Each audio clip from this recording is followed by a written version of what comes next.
Silence at the end hurts more than an honest goodbye. Love and Lies story. I had been married to Michael for 3 years.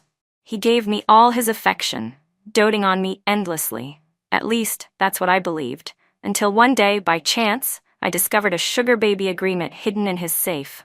I confronted him after work, furious, only for him to respond nonchalantly. "Didn't your dad cheat too? Your mom tolerated it. I'm just having some fun, why can't you?" Later, I sold the house and car he had given me and destroyed every trace of our life together. Then I turned around and walked away. After our argument about the sugar baby contract, Michael didn't come home for 3 days. I no longer called him, no longer asked where he was like I used to. Then, early this morning, he came back. I wasn't feeling well today. I couldn't sleep, tossing and turning in bed. So when he came home, I was still awake. I heard the rustling behind me and slowly closed my eyes. Not long after, I felt the mattress sink beside me, and before I could react, his warm chest was already pressed against my back. My entire body stiffened. The embrace that once made me feel so safe and warm now filled me with nothing but resistance. I shifted my body, trying to avoid his touch. Then, out of nowhere, he said, "Why are you so cold?" I had just undergone an abortion today. My body hadn't recovered yet. Of course I was cold. I touched the back of my hand, still icy. I felt terrible. He paused for a second, then reached out as if to hold me tighter. I pushed his hand away and rolled off the bed. Seeing this, Michael looked at me and asked, "Where are you going?" "To the guest room." Maybe it was my attitude that made him angry. His face darkened with frustration. "When will you finally grow up?" he said. "Do you really have to throw a tantrum like a child?" His voice was full of impatience, as if from beginning to end, I was the one being unreasonable. The calmness in my heart began to ripple with pain. A bitter smile appeared on my lips. "So, in your eyes, I'm the one who's always making a fuss, huh?" Michael's cold black eyes stared at me. He pursed his thin lips and said nothing, but his silence was a quiet confirmation of everything I'd said. A cold smirk curled at the corner of my mouth. I looked back at him. "Since we've already reached the point where we can't stand each other anymore, pick a time. Let's go to the Civil Affairs Bureau and get divorced." Hearing that, the anger in Michael's eyes intensified. He got out of bed and walked straight toward me. Bookmark. "Emma, I already told you," he said through gritted teeth. "She gives me the freshness you can't. Once this passes, I'll get rid of her. You're the one who matters most to me." I was stunned by how shameless his words were. My eyes widened in disbelief, and I let out a bitter laugh. So in his eyes, women were this cheap? There whenever he wanted them, disposable when he didn't. My voice trembled as I asked, "Michael, do you even have a conscience?" He seemed to run out of patience and looked at me with growing irritation. "You've got the nerve to ask me that. We've been married for 4 years. Have I ever treated you badly? Why can't you just turn a blind eye? Why is it only you who can't accept this?" I gave a sarcastic laugh and asked coldly, "So by your logic, I can go out and find that so-called freshness too? We each do our own thing?" That clearly provoked him. Michael suddenly grabbed my wrist tightly, his jaw clenched in fury. "You dare?" Facing his angry glare, I pulled my lips into a cold smile. "See? Even you can't accept it, so why do you expect me to? Let's get divorced, Michael. I don't want to keep doing this anymore." He still refused to agree. After giving me a long look, he slammed the door and walked out. I sat on the bed, staring at the familiar layout of the room, and an overwhelming sadness washed over me. Earlier this year, my dad, once hailed as the model husband, cheated. The woman he had an affair with came to our house, heavily pregnant, demanding that my parents divorce. She shouted and made a scene, and soon everyone around us knew. My mom had spent most of her life with him. There was no way she hadn't noticed something was wrong. But she chose to endure it. I had seen them be affectionate, and I had also seen my dad hit my mom to protect his mistress. Back then, I nearly broke down. It was Michael who stepped in and handled everything. He held me tightly, his voice trembling as he kept whispering, "I'm here, don't be afraid." From that moment on, he gave me an overwhelming sense of security. No matter where he went, he would always report back to me. Even when he was just having dinner with friends, he'd make a video call so I wouldn't worry. But it was this very man, so seemingly considerate, who secretly kept a younger woman, 3 years my junior, as his mistress. If I hadn't impulsively decided to clean the study that day, would he have kept it hidden from me for the rest of my life? My vision blurred, and the sting in my eyes slowly turned into a dull ache. A pain began to grow in my lower abdomen. I clutched at it, wincing. It hurt so badly I could barely walk. From the corner of my eye, I caught sight of my phone on the nightstand. Almost instinctively, I called Michael. The phone rang once, then twice, but eventually all I got was the cold, automated voice before the line went dead. I clenched my teeth and dialed 911. The pain was unbearable. I passed out before help even arrived. When I woke up again, the sharp scent of disinfectant filled my nose. I turned my head and saw Michael sitting beside the bed, his face dark with rage. Anger radiated from him like a storm cloud, as if he could strangle me at any moment. When he noticed I was awake, his dark eyes flickered. He clenched his jaw and asked through gritted teeth, "You aborted our child?" Facing his fury, I remained calm. My throat was dry, but I still managed a quiet, "Yeah." "What gave you the right to do that?" he growled. "That was my child too." For once, he seemed to truly care about something in this world. But in the 4 years we'd been married, Michael had never once brought up the idea of having children. Even when his parents pushed me to give them a grandchild, he would always step in first and say, "We're still young. No rush." Because of that, I always assumed he didn't want kids. I let out a bitter breath and replied flatly, "Because I think your mom was right. Bad genes are hereditary. I don't want my child growing up to be just like his father." Michael froze. His expression twisted into something ugly. He turned and kicked a chair beside him with full force. The chair couldn't take it and crashed to the ground, echoing loudly through the room. The sudden noise startled me, my heart leaping in my chest. I pressed my dry lips together tightly. Michael let out a cold laugh, clapping his hands sarcastically. "Emma, you really are something else." "Maybe I am. I don't know," I muttered. "I just know I'm tired." I had no energy left to argue with him anymore. I simply closed my eyes. I didn't know how long it had been, but the room eventually fell into complete silence. When I opened my eyes again, I was alone. Michael had already left. After the divorce, my mom ended up with a decent share of assets, thanks to Michael's help. She was now off traveling, enjoying herself with the money. In this city, the only person I still had a real connection with was my best friend, Lily. Once I'd rested for a while, I contacted her. If I was going to get a divorce, I had to be decisive. Lily rushed over. She hadn't even sat down when I said, "Lily, can you do me a favor?" "What is it? And more importantly, why are you in the hospital?" I told her everything that had happened lately, every single detail. After hearing it all, Lily fell into a long silence. Back when my dad cheated, she had advised me not to tell Michael, afraid that one day those same wounds would be turned against me like a sharp blade. She was right, but I was too foolish.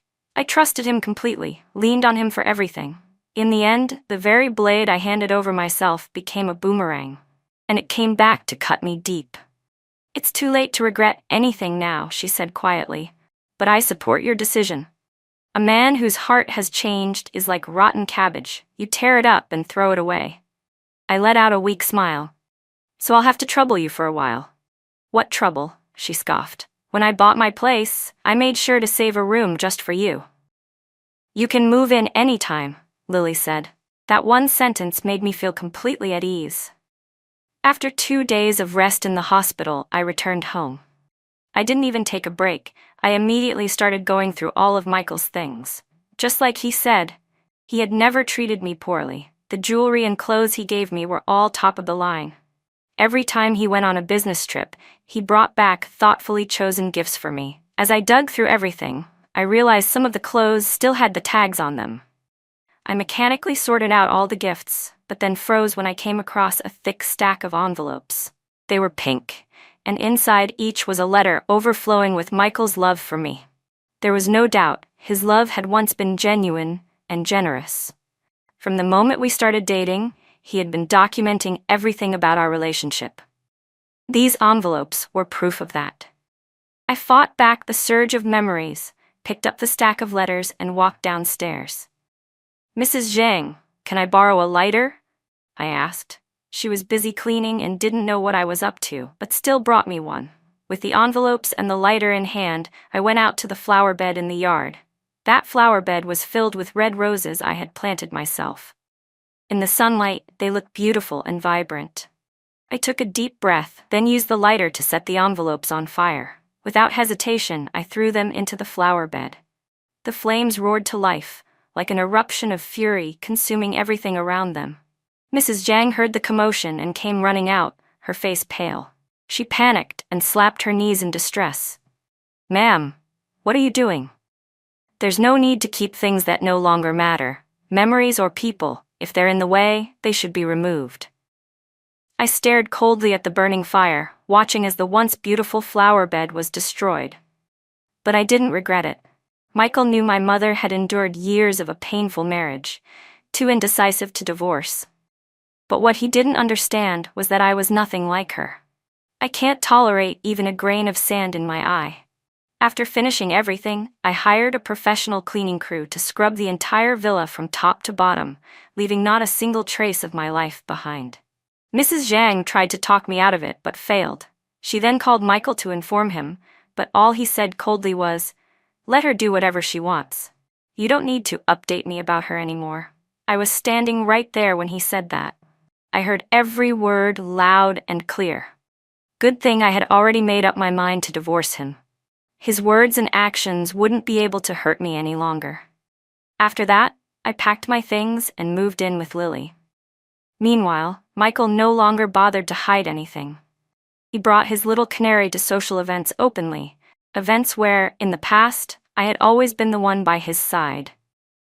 Because of this sudden change, people began speculating that something was wrong with our marriage. Every night, Lily would fill me in on what she heard, and while she talked, I'd be negotiating prices with buyers for my designer handbags. She eventually asked, worried, "Are you really going to sell all the bags and jewelry Michael gave you?" "What else would I do with them?" I replied flatly. "I can't just walk away from a 4-year marriage with nothing. Since he's unwilling to divorce peacefully, I'll likely have to go through legal channels to force it. If things get messy, I might walk away with nothing but the divorce papers. I haven't worked in 4 years. Without money, how am I supposed to survive in this society?" "You really are clear-headed," Lily said softly, almost admiringly. "But still, I never expected Michael to cheat. He used to love you so much." "Love?" I gave a rare, wry smile. "What does love even mean? Life is long. Who can promise to love just one person forever?" For the first time, I felt a strange sense of relief. What happened with my dad was the perfect example. He used to love my mom so much. He wouldn't even let her step into the kitchen, couldn't bear to see her tired or in pain. He treated her like a princess. But in the end, he still told her, "You don't give me emotional value," and said that being at home felt like being a slave without dignity. That same man, who once couldn't bear to raise his voice at her, ended up hitting her for the sake of another woman. Maybe this is just a common flaw in men. Deep-rooted and ugly. "Lily," I said quietly, "what broke me the most wasn't even the cheating. It was when Michael said, 'Didn't your dad cheat too? Your mom tolerated it. I'm just having some fun. Why can't you?' My family's trauma should never have been used as an excuse for his moral failure." Hearing that, Lily nearly exploded. "What a piece of trash. He's shameless and still has the nerve to drag your parents into it. Why doesn't he just drop dead?" I just shrugged, unfazed. Thanks to both of them, I've learned something. If you stop caring, you can live a lot more freely. I deleted every way Michael could contact me, blocked him, and avoided anything related to him. But I didn't expect the police to show up at my door one day. "Miss Carter, your husband, Michael, filed a missing person report for you," the young female officer said. "If you're safe and sound, please go home. He's been looking all over for you." I stood there feeling deeply frustrated. Neighbors started poking their heads out to see what the commotion was about, and soon, countless eyes were staring straight at me. Under all that pressure, I forced a smile and said, "I'll go back then. Sorry for the trouble." "Great," she replied. "We'll give you a ride." So I was forced to return home.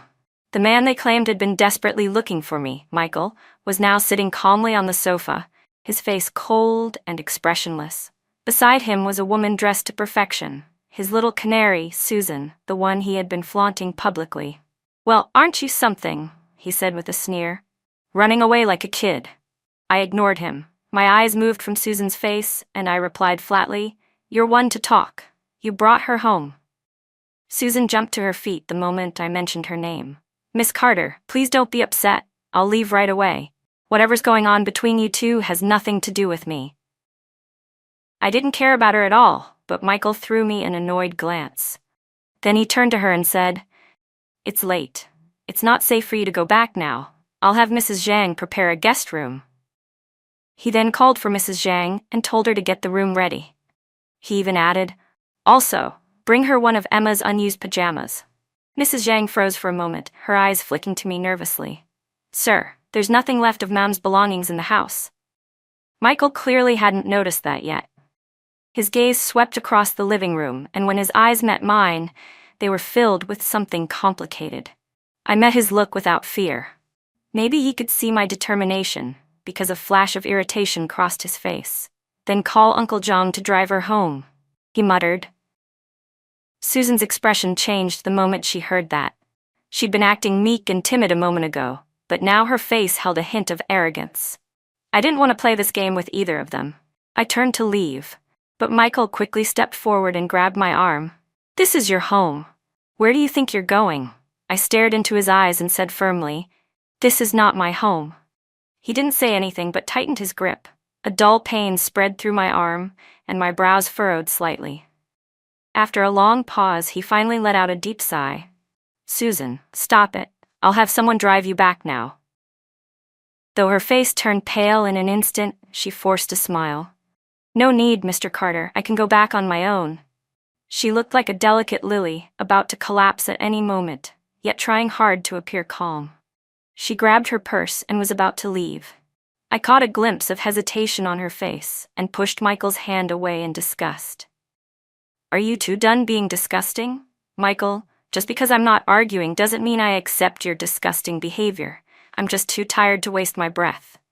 If you have even a shred of conscience left, stop trying to gross me out. The only reason I came back with the police was to keep Lily from being talked about behind her back by nosy neighbors. Just because I came back didn't mean I had forgiven him." "I'm truly sorry, Miss Carter," Susan said. "I know my presence has caused you trouble. I'll leave now." She gave me a deep bow, then turned and ran out of the villa. Michael's expression shifted slightly, and a look of hesitation appeared in his eyes. I lazily lifted my eyelids and said, "It's late. A young girl like her going out alone isn't exactly safe. Aren't you going to chase after her?" He hesitated for 2 seconds, then lowered his voice and said gently, "She's still childish. Don't take her seriously. Let me take her home first. We'll talk when I get back." As he spoke, he grabbed his coat from the sofa and rushed outside. I gave a self-deprecating smile. Just then, Lily messaged me, "How are things on your end? Did Michael give you any trouble?" I paused for 2 seconds before replying, "No, but I'm really uncomfortable right now." This villa felt tainted. That faint jasmine fragrance Susan wore lingered everywhere. If it had been any other scent, maybe I wouldn't have noticed. But unfortunately, jasmine was the one perfume I absolutely hated. Lily misunderstood my message. "Are you seriously feeling sad over that jerk? Don't make me come over there and yell at you. By the way, there's a design school in the US recruiting a special batch of students this year. Are you interested?" I'd majored in fashion design in college. Even though I hadn't worked in the past 4 years, I often designed and made clothes in my free time. Michael even had a special studio built for me at home so I could create freely. The only shame was, all my designs ended up being appreciated by no one but me. The Carter family didn't like their daughter-in-law making public appearances. Now that I was getting a divorce, I no longer needed to live by anyone's expectations. "Absolutely," I replied. "Sign me up." The moment I heard about the program, I didn't hesitate. I submitted my latest sketches to the school as part of the special selection process. I didn't continue staying at Lily's place. Instead, I booked a room at a hotel near her home. After all, there was nothing left in this city worth my attachment. No people, no memories. So there was no reason to buy a new place here. While waiting for the school's decision, I went to consult a lawyer about the divorce. I had planned to file for divorce directly, but the lawyer explained that without proof of emotional breakdown in the marriage, I couldn't proceed with a lawsuit. The court would only offer mediation. So it seemed the fastest way to get divorced was still for Michael to agree to it. I didn't want to see his disgusting face again, so I had the lawyer send him the divorce agreement on my behalf, already signed with my name. As soon as Michael received it, he exploded with rage. Desperate to reach me, he called nonstop. When he couldn't get through, he went to find Lily.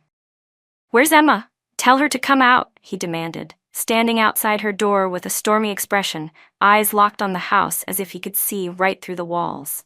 Lily blocked the entrance, not letting him take a single step forward. Her face was full of disdain. "She's not here.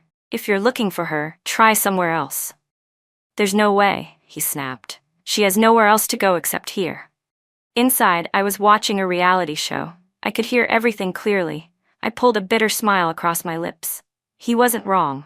The home that once sheltered me from the wind and rain was gone. In this entire city, the only person I could count on was Lily. She let out a cold laugh. "Oh, so now you remember that? Did you forget what you promised her on your wedding day?" Michael's face turned stiff, his eyes dark and heavy. "This is between me and my wife. It has nothing to do with you." "Well, don't forget," Lily shot back. "This is my home, so it has everything to do with me. If you dare trespass, don't blame me for what happens next." Michael, certain I was inside, tried to force his way in. Just then, Lily's boyfriend arrived. Seeing what was happening, he didn't hesitate. He rushed forward and started throwing punches. Lily anxiously tried to break them up. "Stop it, both of you, just stop!" When she couldn't separate them, she grabbed her phone and called security. Hearing the commotion, I rushed out too, trying to stop the fight. But compared to them, Lily and I barely had any strength. Fortunately, 2 security guards quickly arrived. They moved in calmly but decisively and pulled the two apart. Michael had always been athletic and trained regularly, so his blows came fast and hard. Lily's boyfriend was clearly outmatched. His face was bruised and bleeding. "Michael, are you insane?" I couldn't hold back anymore and yelled at him. He turned his sharp, furious eyes toward me and growled. "If you had come out sooner, would any of this have happened?" I let out a bitter laugh. He was always like this, never acknowledging his own faults, always pushing the blame onto others. "Don't try to guilt-trip me. I'm not going back with you, Michael. If you had even a shred of decency, you'd just sign the damn divorce papers and stop making everyone sick." Lily immediately stepped in front of me, shielding me without hesitation, glaring at him with fiery eyes. "This needs to be dealt with properly," I said quietly, letting out a deep sigh. I placed a hand on Lily's shoulder. "Take your boyfriend to get his injuries treated first. I'll talk to him." Lily gave Michael a cold snort. "Fine. But if he tries to lay a finger on you, just shout, and I'll call the police immediately." I gave her a faint smile and turned toward the elevator. I didn't want to stay out there any longer. The noise was attracting the attention of curious neighbors. Their gossip didn't bother me, but this was Lily's home, the result of her hard work. She didn't deserve to have it polluted by this scene. Michael stayed silent the entire time until we stepped out of the elevator. Then he said, "My car's parked just outside the complex. Let's go home." I turned to him with a cold stare. "Do you really think we can go back to how things were? Michael, the moment you cheated, you should have known this day would come." "Emma, I know I was wrong. I'm willing to make it up to you, whatever it takes. Just give me another chance," he pleaded, his expression finally showing traces of vulnerability. His eyes were filled with caution and desperation. He truly thought that by lowering himself and coaxing me a little, I'd fall for it and go back to being the foolish woman who forgave everything. But unfortunately for him, I wasn't someone who settled for less. "Let me ask you this," I said, my voice steady. "If you throw garbage into a trash can, would you ever reach in and take it back out like nothing happened?" Michael flinched slightly. His thin lips pressed into a tight line, and something unreadable flickered in his deep, dark eyes. "So even if I got rid of her, even if I told you I love you and only you still wouldn't forgive me?" he asked, his voice cracking with emotion. For a second, I saw a trace of hesitation in his face. Maybe he really had considered ending things with Susan. But if he truly meant it, he wouldn't be asking this question. He'd show me with his actions. You know, I said calmly, what kept me holding on to this marriage for so long was your love. That love was my biggest motivation. But now I don't feel it anymore. Being with you has become nothing but settling. And you know the type of person I hate the most, yet you didn't hesitate to become exactly that kind of person. So tell me, what right do you have to ask me to let it go? No, I know I was wrong, he said quickly. Emma, I love you. Please give me a chance. I swear I'll prove it to you. I smiled but didn't reply. I didn't believe a single word he said. And maybe he could sense that, because when he got home, he immediately began cleaning the flower bed that had been left in ruins. He said he wanted to replant all the bright blooms himself. Mrs. Jean even sent me a photo of him, slowly picking out bits of trash from the flower bed by hand. Mrs. Zhang had also written, "Ma'am, Mr. Carter still loves you. Divorce is a big decision. Please think it through carefully. Don't do something you'll regret." Regret? No. The answer was a firm no. I only knew that if I didn't stand firm this time, I'd be sentencing myself to hell of my own making. I ignored every message Michael sent me, pretending I hadn't seen a thing. I'd already troubled Lily enough. To avoid Michael showing up at her place again, I moved back to the hotel. With nothing much to do during those days, I focused on sketching new ideas. I'd always had a dream, to open a clothing studio of my own, to build my own independent brand and bring it into the public eye. And now, the opportunity was right in front of me. I wasn't going to let it slip away. I sold a number of luxury items and saved up a considerable sum, enough to fund my studies abroad. Just as I'd finished planning how to use the money, my mom called. She didn't sound tired like before. In fact, her voice was light and cheerful. "Emma, I'm planning to come back next week to visit you. Do you want me to bring anything?" "No need. You don't have to come back," I said suddenly. She paused for a moment, clearly caught off guard. "Emma? Did I say something to upset you?" she asked, her voice instantly tense. That's when I realized my tone had been too sharp. "No, it's not that," I replied quickly. "I just don't think there's any reason for you to come back right now. Michael and I are getting divorced, and I don't plan on staying here much longer either." Years of emotional exhaustion from my dad had made my mom cautious, always walking on eggshells, afraid of upsetting people. I chose to divorce without hesitation, precisely because I didn't want to repeat her path. I hadn't done anything cruel or unforgivable in this life. I wasn't a bad person, so why shouldn't I deserve happiness? There was a long silence on the other end of the line. Then she asked quietly, "Is it because of me and your dad's divorce? Did that affect you too?" "No, don't overthink it," I said. "Michael and I just aren't compatible. Divorce was bound to happen eventually." She didn't believe me and was about to ask more, so I simply told her the truth. That left her with no room to argue against my decision. Her voice trembled slightly. "Emma, you're braver than I ever was." Her sudden, off-topic comment made everything instantly clear. If she'd had the courage back then that I had now, maybe she wouldn't have spent all those years being drained and losing herself. I smiled.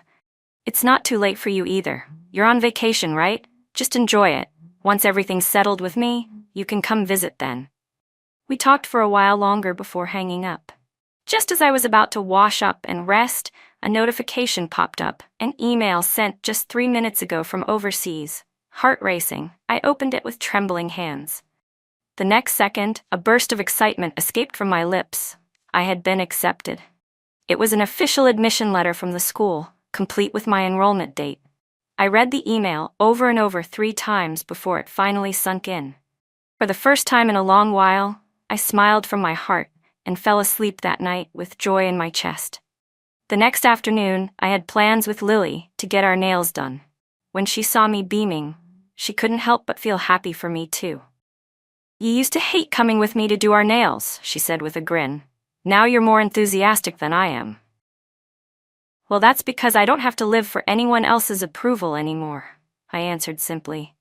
"I've always loved looking good," I added. "But Michael's mom didn't like it. To please his family, I had to mold myself into their version of a perfect daughter-in-law. But not anymore. Now I'm just me. No one has the right to tell me who to be." While I spoke to the nail technician about the design I wanted, I happened to look up, and there was Susan. She looked completely drained of life, pale as a ghost, walking aimlessly like a lost soul. Her steps were unsteady, her movements hollow.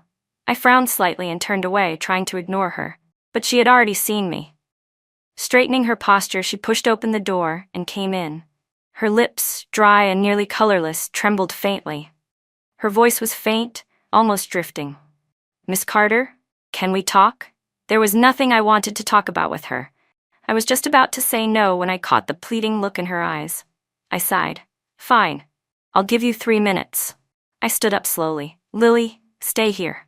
I'll be right back." Lily didn't even try to be polite. She sneered sarcastically. "Sure, but keep your distance from her. You don't want to catch something nasty."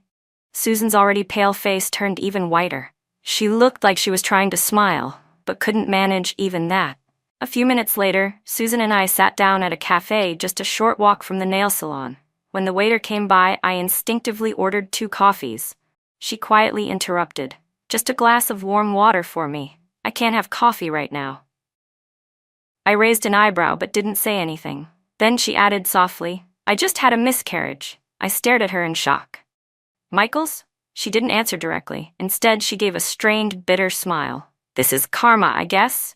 I sold myself for money and became his hidden mistress. I was naive enough to think that after you two fought and started the divorce, when he began taking me to public events, it meant he was starting to care about me. But in the end," she said with a bitter laugh, "he crushed that illusion himself. He told me I wasn't even worth a strand of your hair, that I should stop dreaming. Then a few days ago, I found out I was pregnant. When I went to the hospital, the doctor told me my uterine lining was thin, that I might never be able to carry a child again if I lost this one." Each word left me more stunned than the last. The doctor had said all that, and yet she still went through with the abortion? I couldn't understand what she was thinking. Maybe she noticed the confusion in my eyes, because she continued. "I was planning to keep the baby and raise it on my own. But once he found out, he said only you could carry his child. He personally took me to the hospital and made sure I had the procedure. So now the baby is gone. And I nearly lost my life too." I looked at her, my expression unreadable. "And what exactly are you trying to tell me with all this?" She gave a faint smile. "I just wanted to remind you, don't believe a man's lies so easily. I'm leaving, but there will always be another one after me. You're a good person, Miss Carter. Don't let a man ruin you." "What makes you think I'm a good person?" I asked. "Because when most wives find out their husbands are cheating, they immediately go after the other woman. But you didn't. You ignored me completely. You gave me dignity, even when I didn't deserve it." I looked at her calmly. "Not confronting you was how I preserved my own dignity." Just as her words faded, Michael suddenly stormed into the cafe like a thundercloud. "Susan, how dare you come looking for her?" he shouted, his voice cold and harsh. Susan trembled at the sound of his fury, going completely still. She didn't even dare to breathe. "Sir," she stammered, her voice barely audible. Her timid expression made me frown. I pressed my fingers against the bridge of my nose and slowly stood up. "Is this all you know how to do, Michael?" He looked at me in a panic. "Emma, I don't want to hear it," I cut him off, my tone sharp. "Let's not waste time. Did you come to sign the divorce papers?" His face turned ghostly pale, his jaw clenched. "No, I'm not agreeing to a divorce. Don't even think about it." I had expected that. I wasn't surprised anymore, and I didn't care to argue. I picked up my bag and said flatly, "Then don't bother showing up again until you're ready to sign." With that, I turned and walked away without a second thought. Yesterday, I spoke with my lawyer again. He told me that after 3 years of separation, I could file for divorce with no further conditions. Since Michael refused to sign now, I'd just wait. There was no point wasting my time or breath on him. With that matter temporarily resolved, I found Lily again. After finishing up our gorgeous manicures in the afternoon, we went on a shopping spree that evening, completely over the top. I even checked off all the things I once wanted to do but had been forbidden to. Even Lily couldn't help but sigh. Revenge shopping is truly terrifying. To avoid being found by Michael again, I switched hotels daily while I was still in the country. Once my visa was approved, I didn't hesitate. I booked a one-way ticket abroad. The day before my flight, Lily insisted on celebrating my fresh start. She gave me a small charm with a blessing engraved on it. "Take this with you," she said. "It'll keep you safe and bring you good fortune. And don't forget me when you're gone. I'll be waiting here for the day you come back in triumph." As soon as she finished speaking, she burst into tears. It reminded me of the day I got married. She cried just as hard back then. Anyone watching might have thought someone stole her life savings. I laughed and hugged her. "Just wait, I'll come back rich and buy you a mansion. We'll get you into a real dream home." "It's a deal," she said. "It's a deal," I echoed. That night, we both slept soundly. Even our dreams were sweet. Tomorrow, a brand new life was waiting for me. The morning of my flight, the sun was bright and I felt refreshed. I sat in the car, gazing out at the sky, filled with hope for the future. Lily chatted with me now and then as she drove. But then, out of the corner of my eye, I noticed a car behind us, a license plate that looked oddly familiar. My heart skipped a beat. I turned to look, but the car was gone. I shook off the feeling and kept chatting with her. Before long, we arrived in a new country. Me, full of hope, carrying both of our dreams with me. The school had dorms, but I didn't apply. I was afraid of roommate conflicts, so I chose a single apartment near campus instead. On my first day, I spent hours cleaning the place, which had clearly been unoccupied for a long time.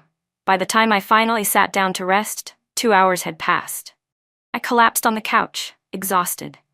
Then my phone rang. It was a call from Lily. I picked up, smiling. I just finished cleaning the apartment. I was going to. But she interrupted me, her voice low and serious. "Emma, Michael was in a car accident."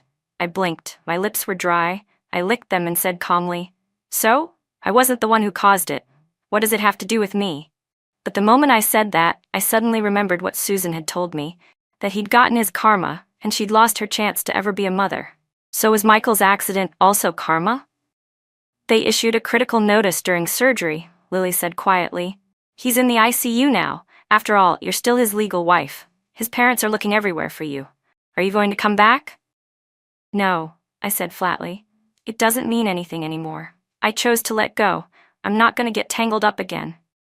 "That's probably for the best," Lily said. "He got into the accident while trying to find you. If his parents catch up with you, they're going to blame you for everything." I didn't respond right away. In my heart, I believed that when love was gone, it was time to let go. Michael had wanted everything, both me and someone else. And in the end, what was the point? "Lily," I said softly, "I don't want to hear any more news about him. From the moment I chose divorce, we became strangers. From now on, we go our separate ways." "All right," she replied. "Just focus on living well over there. Take care of yourself." After chatting for a bit longer, she hung up. Then came a flood of calls from unfamiliar numbers. I picked up one of them. It was Michael's mother. The moment I answered, she started screaming, accusing me of causing his accident and threatening to send me to prison. Her words were completely irrational. I replied, "Do whatever you want," and hung up. After that, I blocked every unfamiliar number. A week later, Lily called again. Michael, who had been lying in the ICU, had passed away despite all efforts to save him. He passed away at 2 a.m. When I received the news, I had just been praised by one of my professors. My heart didn't stir in the slightest. According to his assistant, Michael left half of his assets to me. Before he died, he even asked him to pass along a message. He said if he had another chance, he would never have made such a foolish mistake. But what good are those words now? There's no such thing as a second chance in this world. I ended the call, lifted my head, and looked up at the endless sky. I forced a small smile to my lips. As my professor exited the classroom, he glanced at me and, in clumsy Chinese, said, "It'll all pass."